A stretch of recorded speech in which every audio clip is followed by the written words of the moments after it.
the Hive Hustle podcast, about to sit you down. Go and fix your crown. This ain't a grain of salt. Welcome back.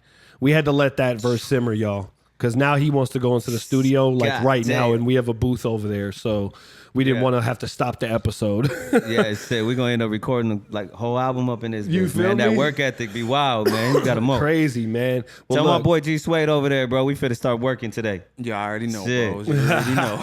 but look, man, being creative and like having a structure is definitely crazy to me. Like I've always dealt with the ability to like have creative genes, but then being business and then being structured and like having, okay, you got to have your daily schedule. Yeah. You got to have your 9 to 5. You got to have all this.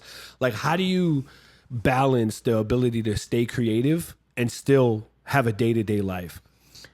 To be honest, the only time I ever got stagnant in my life when I was working on stuff is because I got stuck in a cycle of doing the same thing every single day. And it made my life like I ran out of shit to talk about. I had so much shit to talk about, but after I started doing the same thing every day, like life got boring. Yeah. So I committed myself to always having something different going on. Like, yeah, it's pretty much like the yes man, bro. Yeah. With that motherfucker Jim Carrey. It's like the more when you say yes to different situations, you find yourself in different situations all over the place, and you got more shit to talk about. I go through like personal experiences. So as long as I'm doing something different and around different people and more creative people, I got ideas that's constantly popping off in my head, bro. I look at it like this. Like I tell people all the time, like you got to have somebody that you're kind of learning from. Yeah, always, a bro. peer, Yeah. and somebody you're investing in. Yep. You know what I'm saying? And like I feel like that tremendously helps you stay creative.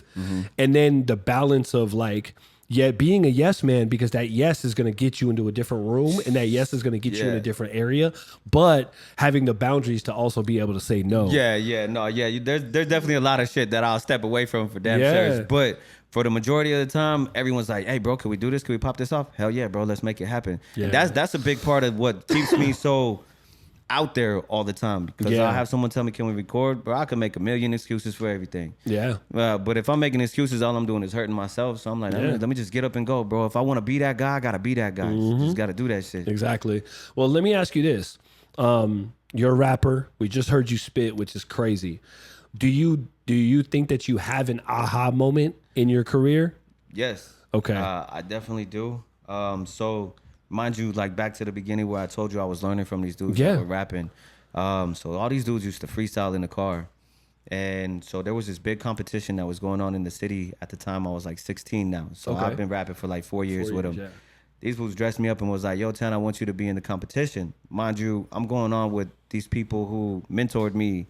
And they're like, yo, we're in the competition too. And I'm like, crap. I'm like, how am I going to beat these dudes? And I'm like, bro, I got to come correct. First round goes around, bro. One of the dudes gets knocked off, and I'm still sitting in there. And I was like, no fucking way, bro. So then we got to come back the next day, and they're like, yo, this Futana's still in the mix, bro. And mind you, this is at the Mandalay Bay. Okay. And there's hundreds and hundreds of people in front of me, bro, that are just judges, people watching, because what we were doing, we were trying to get a track that was going to be on The Guardian was the movie, and we were trying to be able to get on that. Yeah. So it was the whole city. So mind you, I'm 16, bro. Some of these dudes in here is 28, 30. These fools been doing this for years and years and years. So it's like me up against them. Mind you, I didn't win the competition. I came in like 4th place. But the fact that I was so new to the game and I was spitting off the top, bro, I was freestyling. These dudes I could already tell these dudes were doing written, it was songs, and I was just in that bitch, just freestyling my soul away.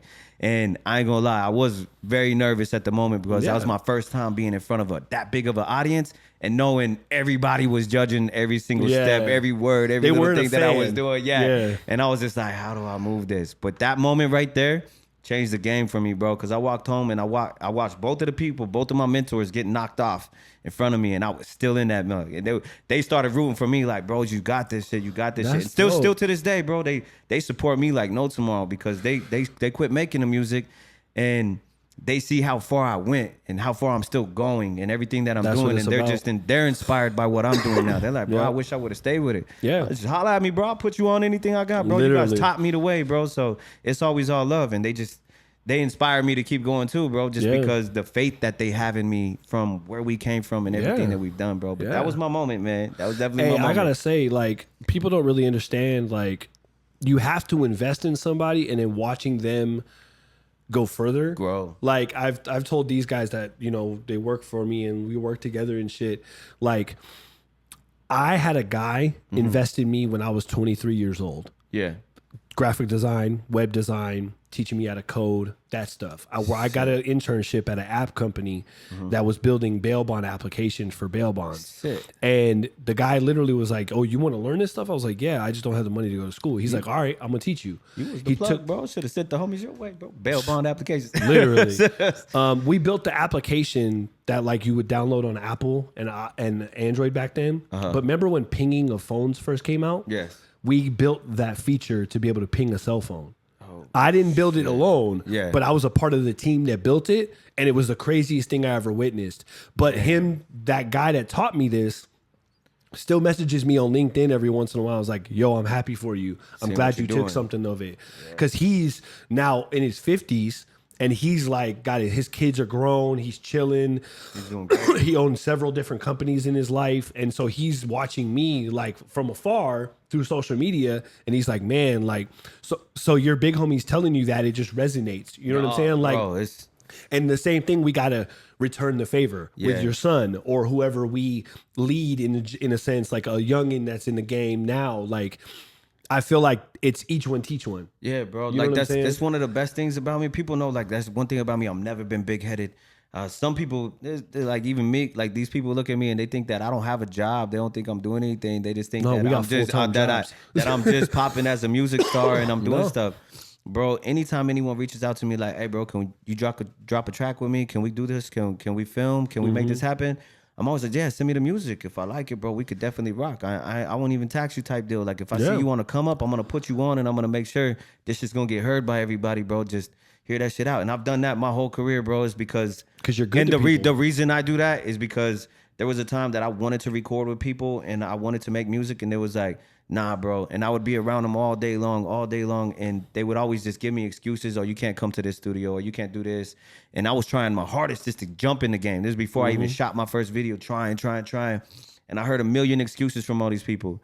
And then after I started dropping all my videos and moving, and they seen the whole wave start happening, they were like, "Damn, bro, you like switched up and you passed me up and you're doing all this shit like drastically. Like, man, I should have put faith in you and I should have came back." And I'm like, and I don't ever hold it against them. I just know everyone's focused on their own shit where they don't want to help somebody else out. Yeah. But I feel like as you go, if you could help people along the way, it's only going to help you and you're going to keep growing. Whole goal. Your network is your net worth, bro. Yeah. Thank you for tuning in to another episode of the Hive Hustle Podcast. Do me a favor, like, subscribe, hit the bell for notifications. Also, follow our partner, Swarm Branding. We'll see y'all next time.